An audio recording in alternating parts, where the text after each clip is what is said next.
Hello, guys and gals. It's Kristen, environmental scientist here. Pardon the sun, it's so beautiful and amazing on my skin, but I'm your young environmental scientist. I say young sparingly. Anyway, today I'm going to just talk about what it means to actually just do things alone. And by doing things alone, I mean socializing alone.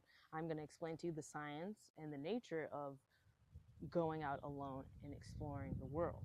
And the systems that we use in environmental science can be collected and integrated into actual socializing with human beings, not just your pets, not with your animals, not with, everybody else out here that, we know and love, but simply human beings. And I think it's important to take away the fact that you can do this alone and it might even be better for you. And here's why. Sometimes doing things alone doesn't mean that that you're antisocial or that you don't like people. It just means that maybe you work best on your own. That's how I usually benefit. I think that, you could take these experiences that I'm about to show you with a grain of salt. Actually, no, because that's too much. I don't want to give myself too short of an advantage here. I'm not, I might not be an old person, but I do have some valuable experiences doing things on my own because I have to, right? Anyway, now I noticed that a lot of times people don't like to do things alone because it might be scary. There's not like a lot of things that you can do by yourself. Actually, I take that back. There are. You just have to find the right groups and meetups, and that just basically means going out going online, actually checking things out, going on meetups, and maybe YouTube meetups, Facebook meetups, and things like that. So first off, let's just take a moment to observe this beautiful place here. Wetlands, aren't they just so cool? There's like birds. I saw like a wood stork over here somewhere. Look at him. Aren't you just the coolest? I'm not gonna, you're not allowed to, touch them or harass, or take, depending on your definition of take nowadays. Over there, he was walking towards me. I have the footage. I'll show it to you. But he was walking towards me, and I was like, first of all, they were endangered, but they're not anymore due to the I don't know, maybe they're back in action or something. Now for me, as you can see, I'm the type of person that likes to go outside in nature, do science stuff, anything environmental. That's just my lifestyle. Not everybody has that lifestyle, and that's okay. Some people like to go to the club. Some people like to hang out with 3 or more people at once. I don't do that. I don't like doing that, and it's not that fun unless I'm going somewhere like a running club and I'm there by myself or with my dog, and people bring me in because they're like, oh my gosh, she's just like on her own doing this cool thing. Like I could never do that. I'm used to having 3 or 4 people around me, and usually that's fine. It's just, it might even look cooler if you're the type of person that just goes places and not even need somebody to come with you. Now, I think that's a strength. A lot of people don't like doing things alone because it's like an uncomfortable thing. This is uncomfortable. What I'm doing right now is uncomfortable. I'm at a park that I've never been to. I'm standing in front of an alligator-infested lake with my dog who's sitting right over here. And do I like it? Yeah. Do I feel uncomfortable? Yes. But sometimes you just have to do that to be uncomfortable and to grow. This is great practice for talking and being sociable and things like that, right? So let me just talk about some of the meetups and some of the socializing things that you can do if you're alone or if you don't really have the mindset where you need groupies or people to come places with you, right? So I rollerblade a lot. I would like to consider myself a professional rollerblader. I can say that, but what I'm saying is rollerblading is great. So what I like to do is I like to go www.meetup.com, or you can use the app. There, you type in exactly what you want to do. Do you want to rollerblade? Do you want to paint? Do you want to write? There's so many different clubs. If you just go on there and look, you'll be able to find it. And specifically, what I'm trying to get at is you can go do these things. You can find a club. You can find a clique on your own and then make friends. Oh, birds. And I think that's important because you're not always going to have someone that you can rely on to come with you someplace, which is okay. It's totally fine. It's awesome. Oh, as I was saying, but the meetup, right? You go online, you type up the exact hobby that you're looking for. You go there, be social, work on being sociable, talk about things, listen to what they're saying, and then they'll tell you exactly what you need to say in terms of, oh my gosh, I love cats. Oh my gosh, you like cats? How many cats do you have? It's just so, it's helpful and beneficial that way. Now, I'd like to think that if you're just listening, what comes next is up to you, but it's also easier if you're listening because you'll know what to say next. And a lot of times, yes, you'll mess up. You might feel awkward, embarrassed because you just said something crazy or you just didn't know how to speak for a second. But I think that's okay. That's how you keep progressing. As long as you have the mindset, oh my gosh, this is embarrassing, but I did it. Next time you go and do it, you do better and then better. That's what I've learned. So recently, for example, I'm going to give you a little spiel here. Recently, I was in Tampa and joined one of the Tampa rollerblade clubs. Now, this is a specific thing. First of all, you need to know how to rollerblade if you're going to rollerblade with them, because they go in the street, they're insane, and you just have to find that clique that you like. And once you get that clique, you'll be, I was trying to rhyme, but I couldn't think of anything. Anyway, if you're a writer, there's so many writing clubs, creative, soulful writing clubs that you can join. And if you go by yourself, not only are you presenting your authentic self, but you're also leaving more open space for people who might also be alone to connect with you on a more intimate or friendly level. And I think that's a benefit, because if you're coming somewhere where you're, let's say if you're going to a kickball club or a kickball league, and you have two other people with you, most of the other people are by themselves there, or maybe know a couple people, you're coming off a little bit intimidating because you're already coming in with three other people like a posse. And if it was me coming into a new place, seeing people who already have 3 or 4 people, I'm probably not going to come up to you because that's just too many people. For people who just like single other members, get to know them better, if they're growing, if they got to get used to it, then they're going to want to have someone else who can relate, like someone who's by themselves. And I think that's okay as well. And I think that might be even more beneficial. I'll give you another example of one of my experiences.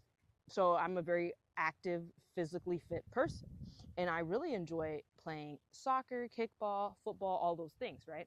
And I try to find clubs where they have exactly that, where they meet up once a week or once a month, and I go ahead and do that. Now, I think I'm my best self when I fully present as just myself with myself. If I had somebody or friend, I might have to be, focused on them, like, how are you doing? Are you comfortable? But if I'm just there by myself, already coming into it, like, I need to work on this, I need to be calm, I don't need to worry about anybody, I can grow socially and learn how to communicate that way by myself. And I feel like low pressure environments support your authentic self. Like for me, my space would be in a soccer field or a basketball court. And I think that's important to note because that helps you feel more comfortable. If you're at a club and you don't normally go to clubs, how are you going to feel comfortable talking to people? It's going to be difficult. And I don't want that difficulty level. Let's start off slow and simple, please. Anything having to do with movement is a great way for you to not focus on what you're saying because your movements are already doing the work for you. For example, if you like roller skating, ice skating, rollerblading, hiking, what else do we have here? Basketball, anything movement oriented, you're going to want to feel like you don't even have to worry about speaking because your movements do all the talking. Okay? Now, I would suggest finding something where you're physical. That way, people will see that, you're active, you're cool. You might not be cool because who cares about being cool? I'm just saying, it helps with your self-esteem, working on yourself, focusing on these things, right? If you're the type of person who notices people when they're in groups or cliques, then that might be a sign that you are just self-oriented. Not selfish, but you're okay with being alone or doing things by yourself, kind of feeling uncomfortable because these things are uncomfortable, especially when you're going into a new place. I recently joined a running club in the Orlando area. First of all, Orlando is huge, tourist site. Everything is big. There's people everywhere. So you could imagine that your first time meeting up with somebody or a group is going to be a little intimidating unless you already come in thinking that, oh, I've done this before, it's fine. You're pretty charismatic, you're an enjoyable person, people laugh when you talk, things like that. If this has happened to you before, let that be your fuel. Let that be your fuel to continue the process. Maybe go on another trip. Maybe do something else fun, right? And as an environmental scientist, I feel like being able to socialize and communicate is a very important skill to have, especially when you're trying to communicate issues evolving around climate change and social injustices, because you need to be able to connect with people so that they understand their place in the world and how everything is interconnected. Everything, okay? So let's work on being sociable. Versatility with boundaries. Now, I am socially flexible. A lot of times when I'm in the right, I can be around a lot of people, right? But I think it's better when you're around the right people that you can relate to. You can't just be around a lot of people that you can't relate to. If you're the type of person that likes art, or you like to, if you're sporty, and then you're around people who just sing all the time, who's like musicals. I went to performing arts, so I love musicals. I'm not bashing them.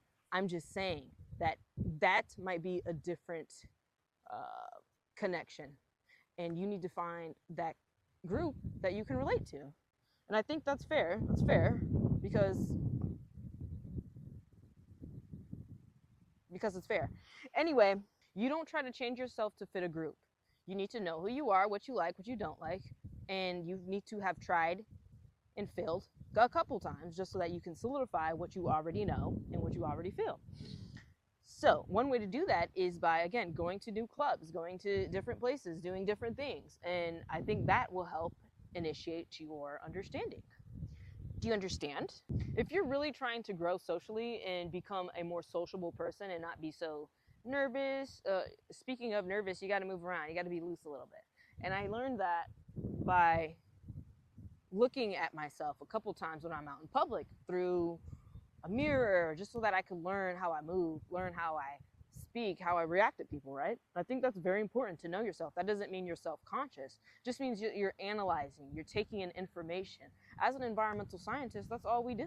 Take in information about what we see, like this branch over here. Why is it leaning like that? Is it rotting? Is it dead? What analysis can I make? And then you look behind you and you see all these birds just chilling. What time is it? 5:20. I just observed something, right? So you need to observe your surroundings and yourself so you can better understand and identify what it is you can do and what you need to work on. So in conclusion, you really, really don't need a posse or a crew or a clique. I've learned this. Listen, since I've been here for the last 3 years in the Florida region, I have joined so many clubs, met so many interesting people, and kind of understood myself a little bit more because I was able to go out into the trenches of the land, the world. If you can handle Orlando and Florida, I think you can handle pretty much any other state, especially if you're on your own, doing things, learning things as an environmental scientist and observing, taking in information, analyzing it. These are very important things. And to close, let's just look at the birds behind us.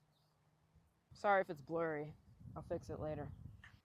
And I think doing things alone initially will help you focus on exactly what you need to develop yourself, to grow, and be a better socializing person. The first thing you can do to start off your growth in socializing, go somewhere simple, right? You don't need to do anything big like join a group of 120 people and roller skating in the middle of the streets. Don't do that. That might be too much. I just had a little bit of practice. I've done this.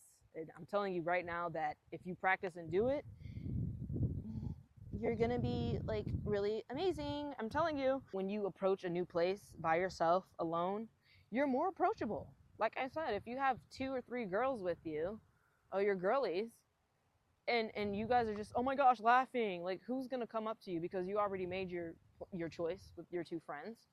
You've already, one person like me or someone else is going to come up to like 4 people who have already established themselves as a group, unless one of the people in your group come to you. That's what happened to me at the running club. I was running, I had my dog, I was talking a little bit to this one English lady, and she and I just start talking, and then she's like, hey, I'm at the end of the running group or the running event. She's like, hey, I'm gonna sit over here, and there was like 4 or 5 other people, and then she introduced me to them because they know I'm new. I've never been here before. Of course, you can't miss me, a black girl and her dog, and then we all just started talking, and they said, oh my gosh, we'd love to see you next week.